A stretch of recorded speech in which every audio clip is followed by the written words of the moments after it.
we had the main event across the pond, UK, Derek Chisora versus Otto Wallin.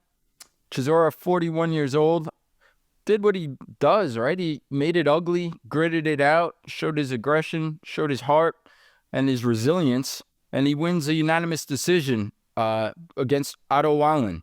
I was more so disappointed of what Wallen didn't do than what Chisora was doing. He didn't fight on the outside, controlling range. He wasn't snapping his punches. He was pawing. Seemed like he was trying to survive instead of trying to win.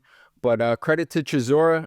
This was a IBF eliminator. He is now the #1 ranked fighter for Dubois' belt, which will be on the line February 22nd against Parker. What'd you make of the fight? What'd you think of the 41-year-old warhorse, Derek Chisora? Listen, I love the guy. He's matured. He's 41. You just said it. You know, he's matured. He's changed. Look, I know I'm going to cover everything real quick. I know there's people out there that say, how do you love a guy who's spit in Klitschko's face in the ring, nasty stuff, not professional, not sportsmanlike, not classy. That was years ago. I believe that some people can change. I believe that, hey, I don't think it was nice, those things. I understand he flipped tables at press conferences, different. Listen, I'm not apologizing, but I'm being what I try to be, transparent about where people won't say, well, what about that? No, I understand that. I'm putting it out there, all of that. But I really like the guy because I've seen a metamorphosis. I've seen a transition. I've seen a maturity, an aging, where he ain't that guy no more. Look, I'm not going to compare the two, but Muhammad Ali, early in his career, he, when he changed his name to Ali and stuff, he wasn't too friendly to people. He was in a place with his religion, his beliefs, everything else, where he wasn't that available to people or that, sensitive to taking time from people. Obviously, he was a great promoter, but some of the things he said about Joe Frazier, and that were really deep and hurting. Some people would say it went beyond just being a great promoter. It went a little further to some places that affect human beings in a more permanent way than just it should be when you're just promoting a fight. But he was great. He believed in what he believed in. He made a stand. He came back. He had a second career. He showed his greatness outside the ring, inside the ring. He was a pioneer. He was all those things. But he was also what I just touched on, too.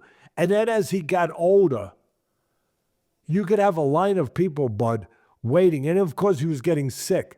But as he was older from the Parkinson's, I was there with him. So I'm speaking firsthand. You could have a line of people there, and he was tired. And people were saying, let's go, champ. And he saw a line of people. He ain't going. He'd stay there till 2 a.m. if he had to sign that last autograph to make sure that everybody got what they came there to get, and that everybody got a piece of him, and that everybody felt better that they did. He made himself available. He was different. I'm just saying that for the people out there that will still hate and remember about these parts of Chisora, which is your prerogative, obviously, I'm just saying people do mature. People do go through a transition. It's called life. It's called life. It's called getting older. And you think of things in a different way. And I'm saying I think Chisora is at that place. Look, one thing that he's been a warhorse. He's been a warhorse. Yeah, he's got a bunch of losses. He's got a bunch of wins. He's got a bunch of losses. Yeah, he fought for the world title, lost both times, but what he's been for me, he's not the greatest fighter. This night was about him. It was about celebrating his career. And the great, great, great, great fans, you can't argue that. The great English fans coming out and showing their love and celebrating what he gave to them for all these years. He gave them what his nickname is, War.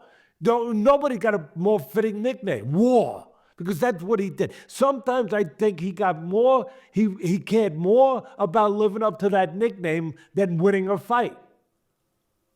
How's that? Put that in your pipe and smoke, and some of you guys out there. Think about that a little bit.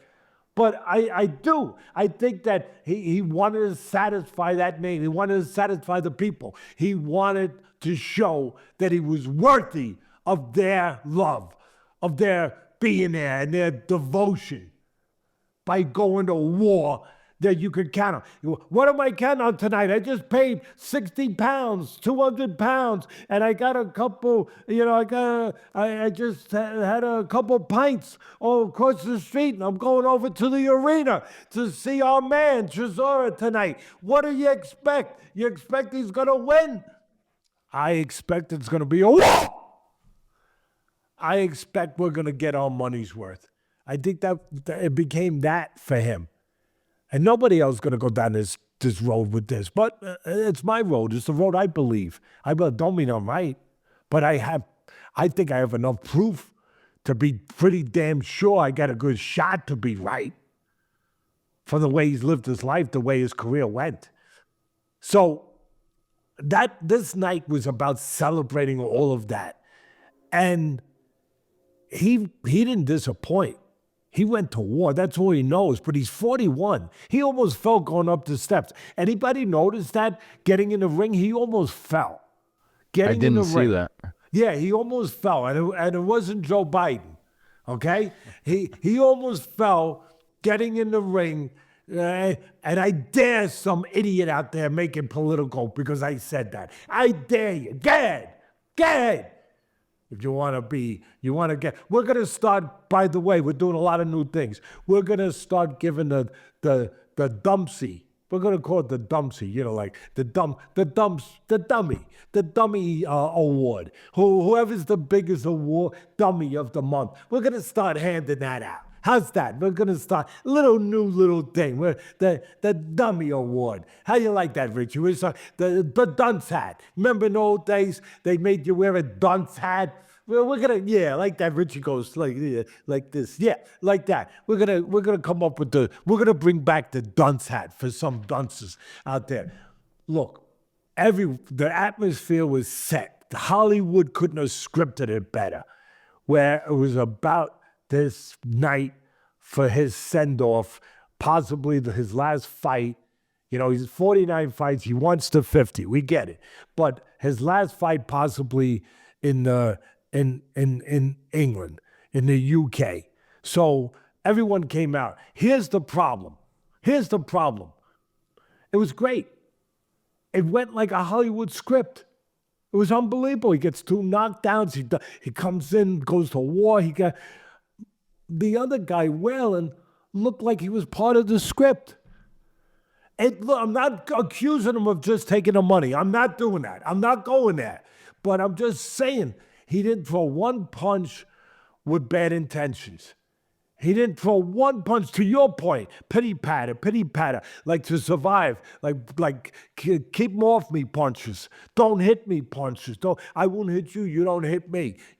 That kind of stuff. But not one punch thrown in anger with bad intentions. This is boxing. You're supposed to throw with bad intentions, by the way. And it was always, if I didn't know better, it was almost like he went along with the atmosphere. Like he somehow subliminally through osmosis, he felt like, oh yeah, I am just here for his night. I am here as the supporting actor. He's the star, and I'm here as the supporting actor for this skit tonight that's gonna move him off into the sunset, at least the UK sunset. But I'm gonna do my role. My role is just to be that guy, that makes it a great night for him, that does not, give any ripples in a pond, that does not upset the apple cart. No, my role is to be a supporting actor to the star tonight. And he was. He was. He never stepped out of line. He never said a line that was louder than the star. He knew his role. It was unbelievable. I'm watching the fight and I'm saying, oh my God, when is this guy gonna realize that it's a fight? It's actually not a documentary to send off Mr. To send Chisora off into the sunset, that it's actually a fight, and that you have an opportunity with a 41-year-old to revigorate your career, to score a knockout. Because it's not like the guy wasn't vulnerable. He was still slow, even slower. He was still wide, even wider. Yeah, he was still available, even more available to hit, to catch coming in. All of that. He still has the great heart. The heart is big as the UK, yes. But all the other things, he was vulnerable. He was so susceptible. If you did not read the script that said, oh, tonight is all about Chisora, and I will be a patsy. I will do what I need to do to make sure this night for Chisora is not ruined. Yes, I got it. Okay. That's what it looked like. I didn't come here to tear apart Wallen. He tore himself apart. He did a job of that. I didn't do it. I'm here to tell what I believe and what I think maybe the fans out there, our great audience out there that give us a reason to do this, that maybe they would like to hear. And maybe they're thinking, but they got nobody to put it out there for them. So I'm that guy. So at the end of the day, amazing. Chisora, I love you. I love where you've come from, where you got. And no, I'll finish with this, but no, he's not the greatest heavyweight from London. No, he's not the greatest gentleman from London. Frank Bruno was a pretty good gentleman. Let's not forget about him. He was gone. But Chisora is a testament. He is a great relic for, and I'm not saying it in any kind of derogatory way. I got love for him. But he's a relic. He goes all the way back. He's like when they were in World War II, when they were getting blitzed and by the Germans and the city was being torn apart. What did Churchill? What did all those great English citizens and warriors and fighters, like our great fighters in World War II and World War I, from America? But what was the one thing that they would not do? They would not quit. They would not give in. They would not say, that's enough. They never would do that. They would never. And that's why they and we won that war, because of that. And I think that at the end of the day, that's what he leaves, Chisora. That is what he leaves us.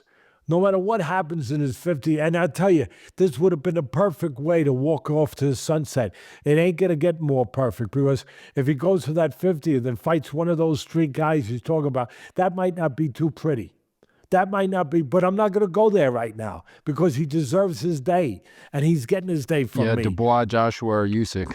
Yeah, I'm not even going to go there. I'm not, but it ain't going to end this way. I wish it would, because it's beautiful. But what he does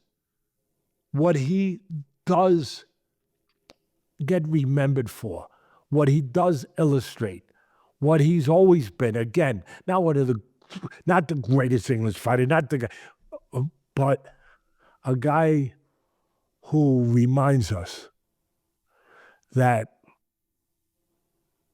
you can go to places that people never thought that you didn't even think you could go to.